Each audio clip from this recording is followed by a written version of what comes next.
Welcome to section 4.9 on antiderivatives. So up until now in your calculus career, you've primarily focused on how to evaluate various limits and how to compute derivatives and interpret them. So now what we're going to do is look at reversing that last process and how to find an antiderivative of a function. So in this section, we're going to learn how to find an unknown function if we know its derivative. And we're going to let the known derivative be called lowercase f of x and the unknown function capital F of x. So if capital F prime of x is equal to our known function lowercase f of x, then capital F of x is called an antiderivative of f of x. Let's look at an example so we can get a feel for what all this terminology means. So find capital F of x if lowercase f of x, our known derivative, equals x cubed, and they're just reminding us capital F prime of x equals lowercase f of x. So my job is to find some function capital F of x where if I take its derivative, I'm going to get back x cubed. Okay? So what do we know about when we take derivatives of polynomials? Well, you bring the exponent, multiply it in the front, and decrease by 1. So that means if x cubed is the derivative of some function, that function must have had x to the fourth to start with. And then instead of multiplying, I have to undo that process, so I'm going to divide by this exponent of 4. All right, now let's check. Let's check. If this is an antiderivative, then if I take the derivative of this function I've written, I should get back x cubed. So how would you take the derivative of x to the fourth over 4? Well, you'd bring the 4 down in the front, multiply by it, decrease the exponent by 1. It's divided by 4. That cancels out. And I'm just left with x cubed. Okay, that checks out. So is this my final answer? They asked me to find capital F of x, an antiderivative. Well, this works, but I have a question for you. Would x to the fourth over 4 plus 7 also work as an antiderivative for lowercase f of x? If I take the derivative of this function here, would I get back x cubed? Well, I sure would, because the derivative of x to the fourth over 4, that's still going to be x cubed, and the derivative of 7, that's just 0. So that still satisfies the conditions. That's an antiderivative. Okay, what about if I had x to the fourth over 4 minus pi? Would that also work as an antiderivative? Again, yeah, no problem, because when I take the derivative of negative pi, it's going to be 0. So here we see we actually have infinitely many, or a family of functions that work as an antiderivative for lowercase f of x equaling x cubed. And the way that we denote this is by putting plus c. C stands for some constant. So x to the fourth over 4 plus any constant, any real number, will work as an antiderivative for f of x equals x cubed. And that's why we say the most general antiderivative of lowercase f on an interval I is capital F of x plus c. So you must include the plus c for a complete and correct answer, all right? Anytime you're taking a general antiderivative. And so here's a table just summarizing some common antiderivatives.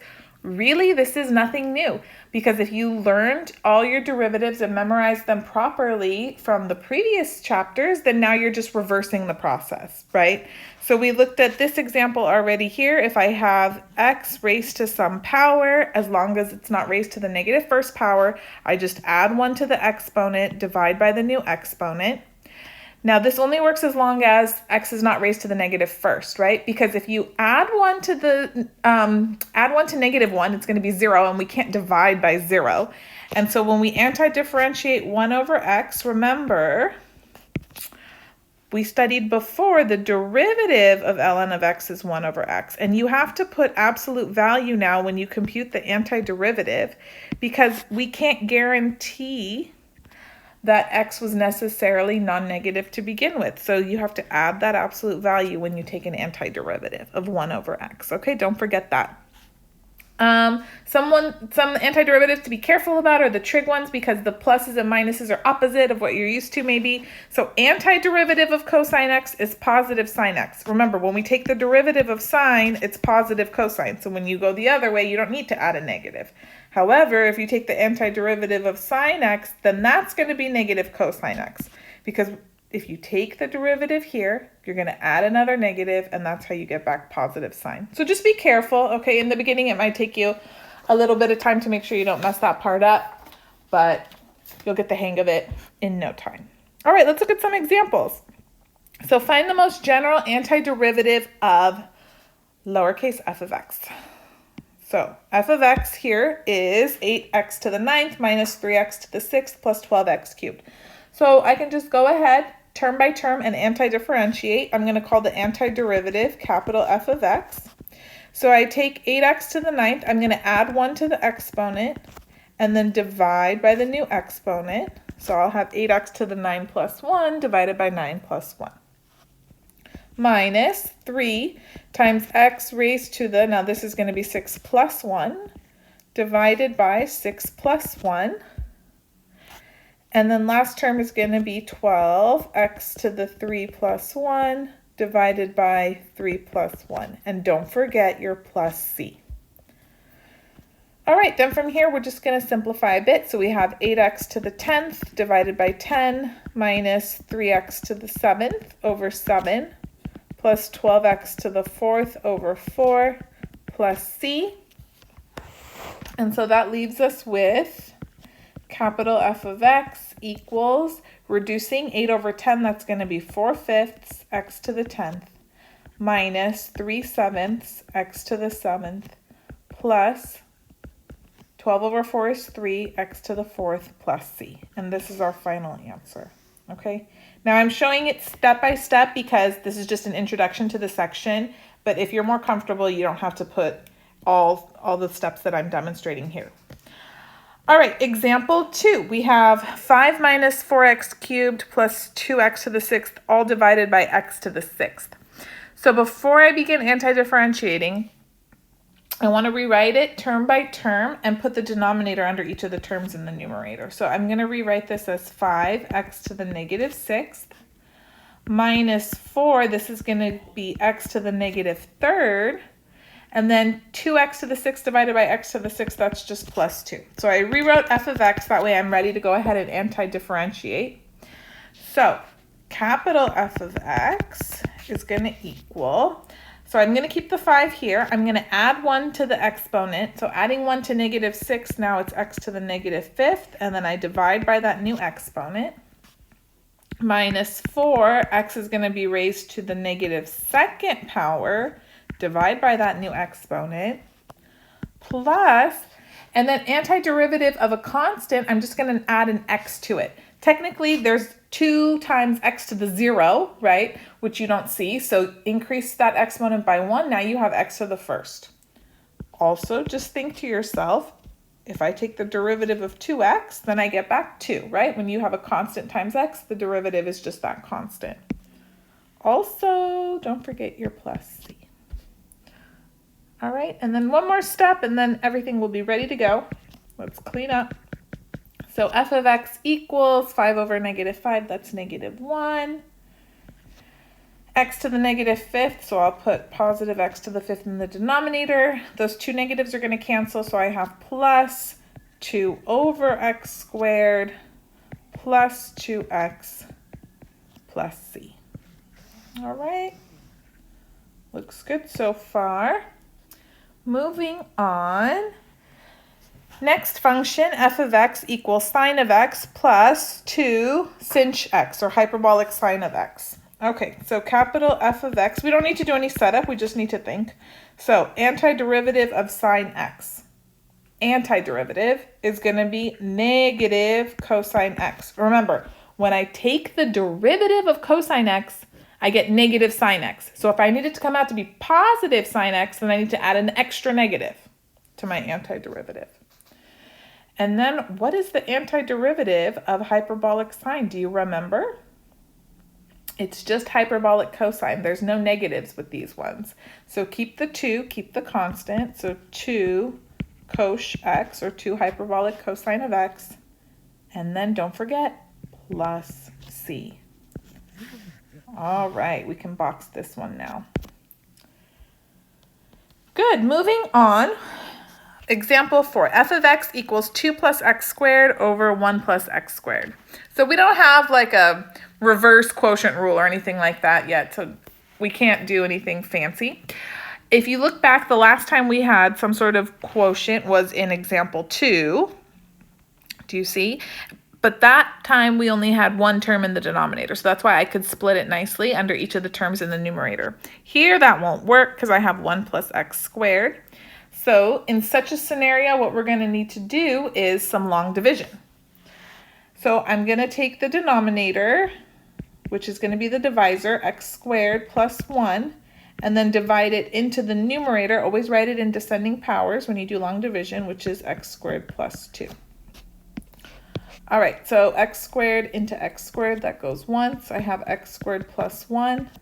Now I subtract, and I'm left with, this cancels, 1. So this is 1 plus 1 over x squared plus 1. So I can rewrite f of x as 1 plus 1 over x squared plus 1. You want to see another way to get that without the long division? This is kind of fun. So 2 plus x squared over 1 plus x squared. Can't I rewrite the numerator as 1 plus x squared? Isn't that still 2 plus x squared? It sure is, over 1 plus x squared. And then now the reason I wanted to do this is I'm going to break up the numerator into 1 over 1 plus x squared plus, do you see what I'm going to do? Then I have 1 plus x squared over 1 plus x squared.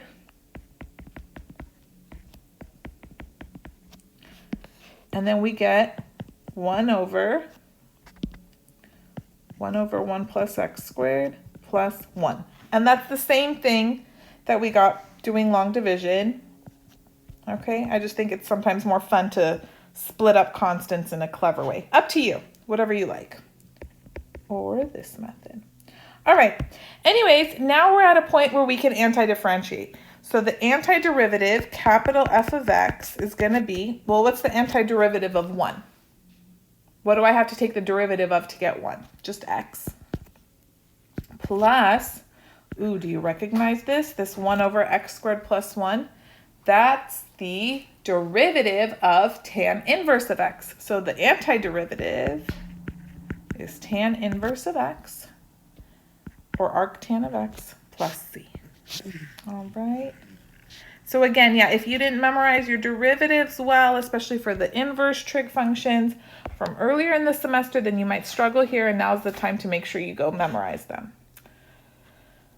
All right, let's take things up to the next level. So here, find lowercase f of x. So find the original function if, notice in this case, I'm given f double prime of x. I'm given the second derivative. And the second derivative is equal to 6x plus sine x. Well, that means I'm going to have to antidifferentiate 2 times, right? So the first time I antidifferentiate, I'm going to get f prime of x. So what's the antiderivative of 6x? Well, it's going to become 6x squared divided by 2. But that's just the same as 3x squared, right? Okay, so if you can do that in your head, great. So that's 3x squared. Antiderivative of sine x, that's negative cosine x. And then I pick up a constant, plus c. All right, so that's f prime of x. But the problem wants f of x. So I have to antidifferentiate one more time. So f of x is going to equal, now antiderivative of 3x squared, I'm going to make it x to the 3rd power, divide by 3, so those 3's are going to cancel, so I have x cubed. Antiderivative of negative cosine x. So whose derivative do I need to take to get a negative cosine x? Well, it needs to be a negative sine x, because remember, the derivative of sine x is just cosine x, so if I need it to be negative, I have to add a negative here. And then c is a constant. So if I antidifferentiate a constant, think of it like it's a 5 or a 7. So antiderivative of 5 would be 5x, antiderivative of 7, 7x. So antiderivative of c is c times x. Plus, I pick up another constant, right? Every time I antidifferentiate. So I have to distinguish between this constant and the one that came before. So we usually just switch now and go through the alphabet. I'll say plus d. And then if you have to keep going, then maybe plus e, so on and so forth. Okay, so here is our final answer for f of x. All right, looks good. Let's look at another one here. We have f prime, oh, that should be an x, okay. That's f prime of x equals x squared minus 1 over x. So like the last example 2 we did on the previous page, I'm going to split that denominator under each of the terms in the numerator. Okay, so we're going to rewrite f prime of x as x squared over x, that's just x, minus 1 over x. Okay. So that means let's antidifferentiate. F of x is going to equal, now antiderivative of x to the first, I'm going to make it x raised to the second power, right? Increase the exponent by 1 and then divide by the new exponent. So I'm going to have 1/2 x squared. And then antiderivative of 1 over x, remember that's natural log absolute value of x, and bring down that negative. So minus ln absolute value of x plus c. All right. Now notice here in this problem, they're telling me PS f of 1 equals 1/2. Well, what's that for? They're giving me an initial condition. That way I can solve for c. So instead of having a family of antiderivatives, now I'm going to find the unique or exact antiderivative of the function that was given to me. So we use this to find c. Okay, so I'm going to substitute in 1 for x, 1/2 for f of x. So that means 1/2 equals 1/2. I'm going to substitute in 1 for x minus ln, absolute value of 1 is 1, plus c. So I'm going to have 1/2 equals 1/2, ln of 1 is 0, plus c. So that means c is 0. All right, so for our final answer, we found the unique antiderivative, 1/2 x squared minus natural log absolute value of x plus 0. So I'm not writing anything. All right, looks good. Now, example 3. F double prime of t equals 2e to the t plus 3 sine t. And they're telling me f of 0 is 0 and f of pi is 0. Now notice here they gave me the second derivative. So to get back f of t, I have to antidifferentiate 2 times. And at each step, I'm going to pick up a constant, right? You're going to have a plus c on the first one and then a plus d on the second one. And that is why, in this case, they've given me 2 initial conditions. They've given me 2 pieces of information about the function. That way I can solve for each of those constants. Okay, so if you want a unique solution, you have to have the same number of initial conditions as you do constants or number of antiderivatives that you took. That's something you'll study more later. All right, so let's get going. So f prime of t, antidifferentiating once. So antiderivative of 2e to the t, that should be your favorite one, right? E to the t is always just e to the t, keep the 2 there. Antiderivative of 3 sine t, now it's going to be negative 3 cosine t plus c. Now both of the initial conditions they gave me were about the function f, nothing about f prime. So I can't find c yet, I have to keep going. So antidifferentiating yet again, f of t is going to equal, so antiderivative of 2e to the t, 2e to the t. Antiderivative of negative 3 cosine t is negative 3 sine t. Antiderivative of c is going to be c times t, and then plus d. Okay? So, first things first, we're going to use these 2 pieces of information. I want to plug in f of 0 equals 0. That way I can knock everything out and get d first. Okay? Don't start with the other one. So, f of 0 is 0. That means, substituting in 0, I'm going to have 2 times e to the 0 minus 3 times sine of 0 plus c times 0 plus d equals 0. So 2 times e to the 0, that's just 2, minus, this is going to be 3 times 0, 0, plus 0, plus d is 2. So d, is 0. I'm too excited. Okay, so d is negative 2. All right, good. So I have d. Now I'm going to use the other piece of information that they gave me, that f of pi is 0, so I can find c. Okay, so f of pi is going to equal 2e to the pi minus 3 sine of pi plus c times pi, and then plus d, but now I know d is negative 2, so minus 2 equals 0. Remember, I'm trying to solve for c, so I'm going to move all the other terms to the other side. So I'm going to have c times pi equals 2 plus 3, well, sine of pi, I know that's going to be 0.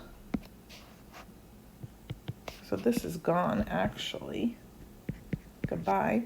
So 2 minus 2e to the pi, and then dividing by pi, then we get c equals 2 minus 2e to the pi over pi. Okay, and that's c. All right, so let's put it all together now. We have to rewrite our function for our final answer.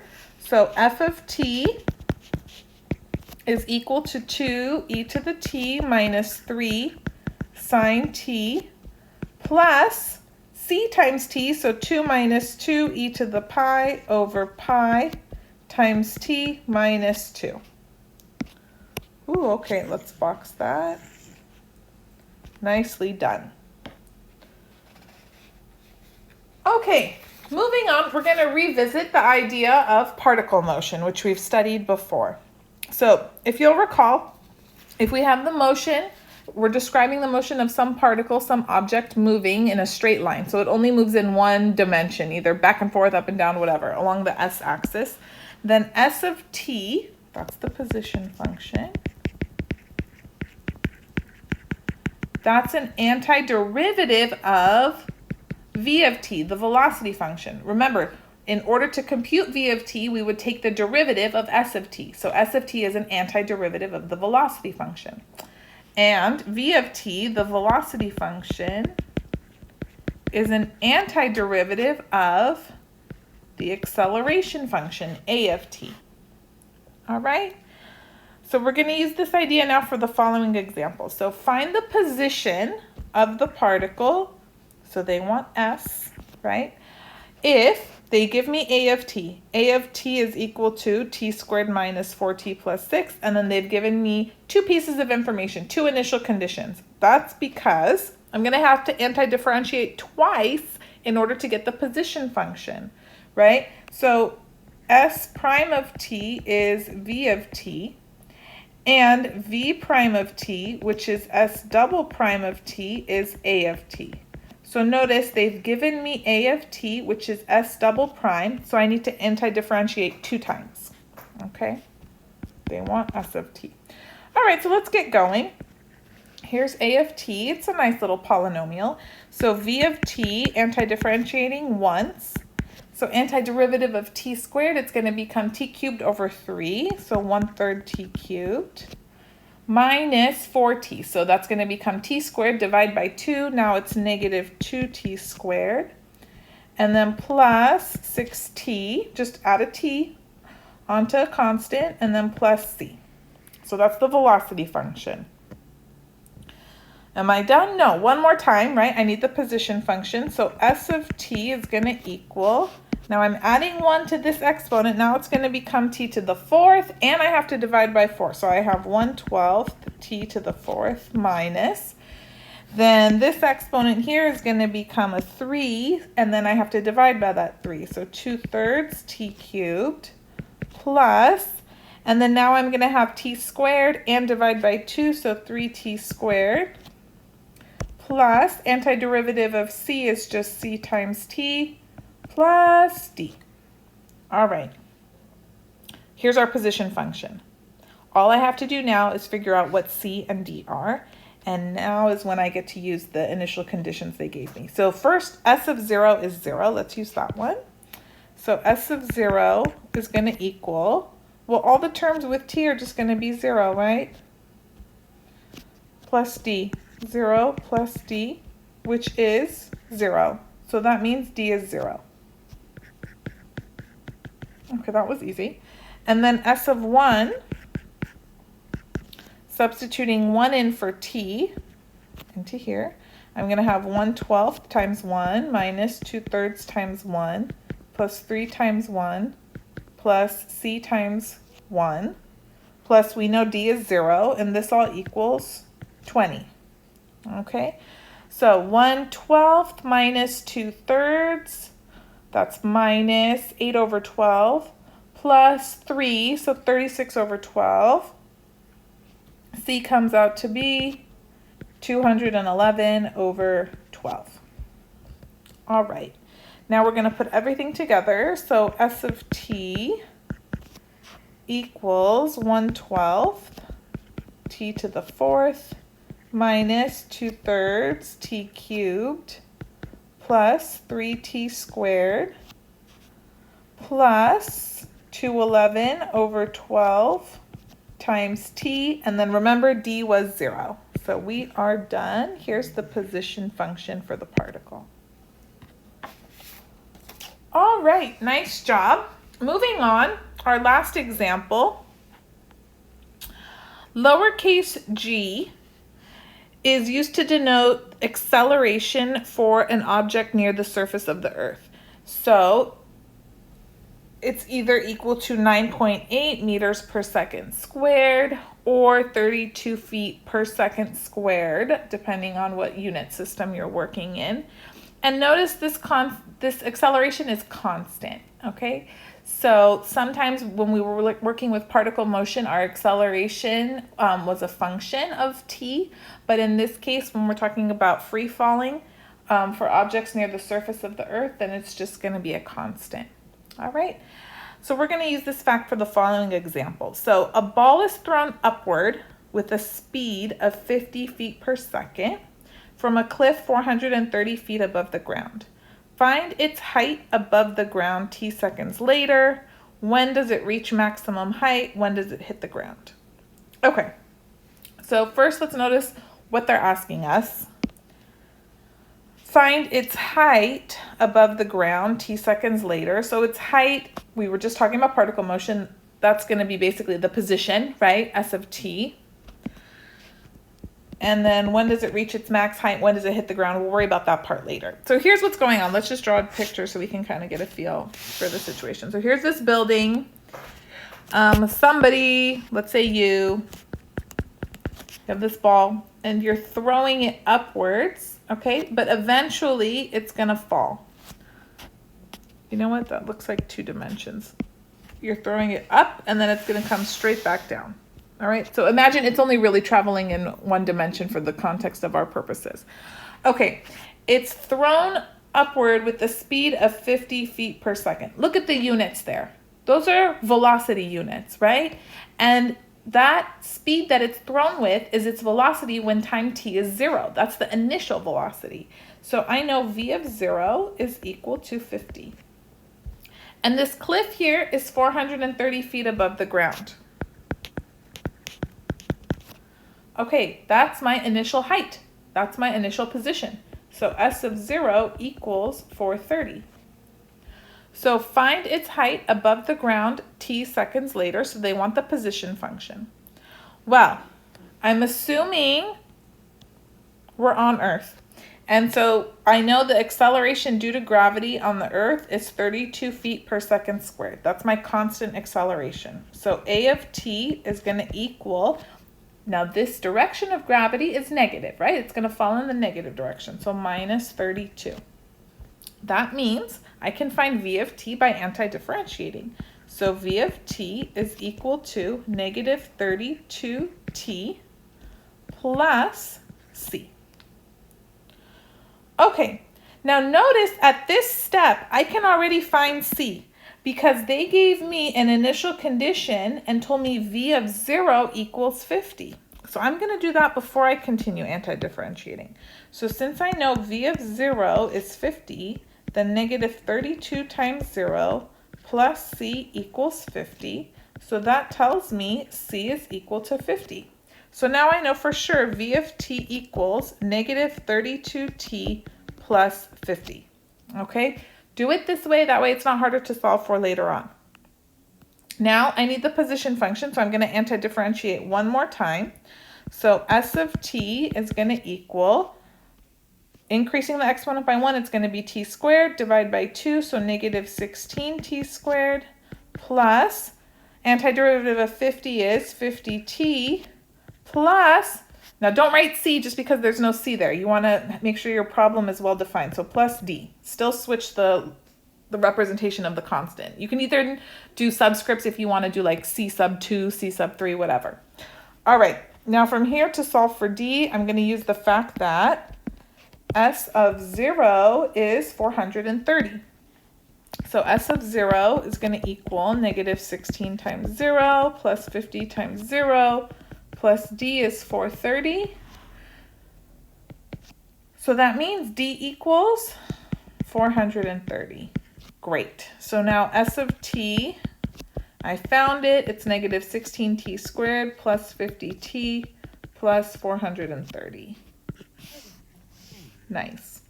Okay, so first part of the problem's done. Let's go back and check. Find its height above the ground t seconds later. That's done. When does it reach the max height? Okay, so we know it reaches its max height here right before it changes directions. This happens when the velocity is equal to 0, right? And also think of the optimization section we just covered. When we're trying to find the max or min of some quantity, we look at its derivative and find the critical value, set it equal to 0.